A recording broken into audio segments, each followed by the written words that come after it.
So what you just saw is a video of a driver, Ed Popper, driving his Toyota Venza hybrid and is in the Miami area getting cut off. It's an experience that many of us have had. We've been singing along to a song, swearing at the terrible driving around us. For most of us though, we didn't have a gun in the car, so that's where the video would end. That would be the end of it. We'd be angry, maybe we'd flip the bird, we'd swear, and then we'd move on with our lives. Some people though drive around with guns, and that means that video you just saw can escalate into this.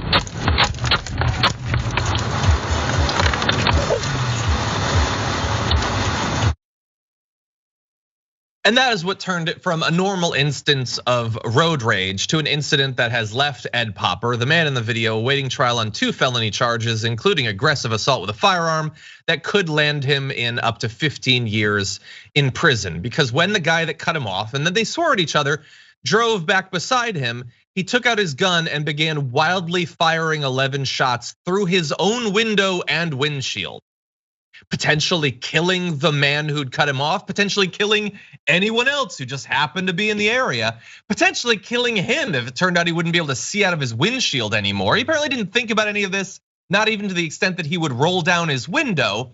He just had a gun, so he used the gun that he had.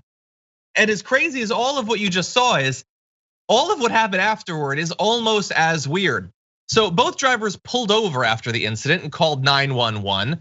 Both drivers, along with everyone else sharing the road, thankfully escaped unharmed. Thankfully, he didn't kill anyone with those 11 wild shots that day.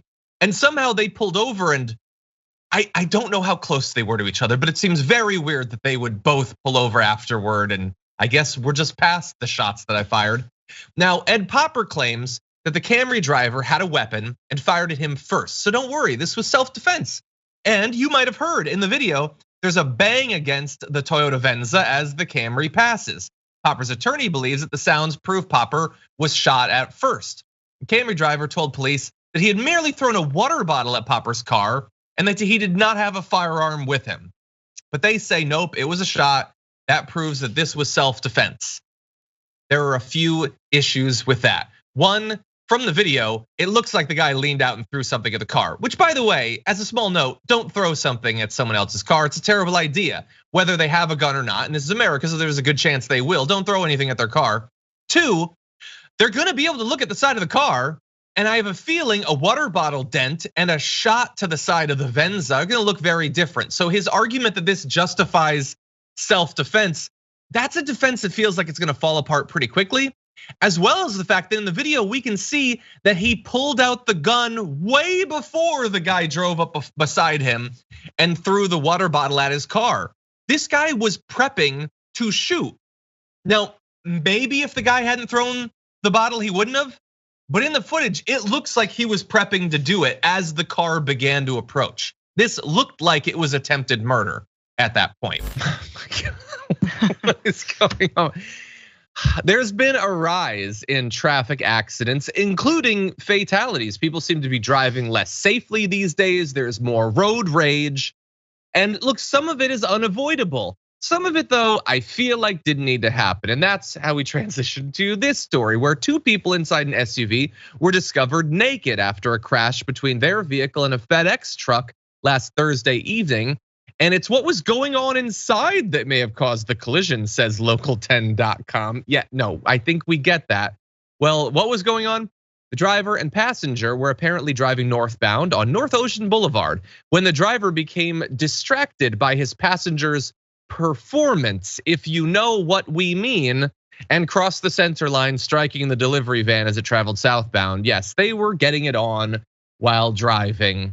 And that is not a safe thing to do. If you are going to do that, all of your attention should be on staying in your lane, but unfortunately not. And they were injured as a result of it. Now, they struck a FedEx truck. No packages were damaged in the truck, potentially in his SUV. One package was, he apparently sustained injuries to his private area. I don't even want to imagine what the nature of those injuries would be. when it's not good. That's all I'm going to say. It's not good when I don't know exactly which acts were being performed. I don't know which is less dangerous in terms of the injuries it would produce. But that happened, and afterward they were found on aerial footage. We'll show you a shot being treated at the scene, pants around their ankles. That's don't like, it's a dangerous world already, and of course it's Florida. Of course it's Florida.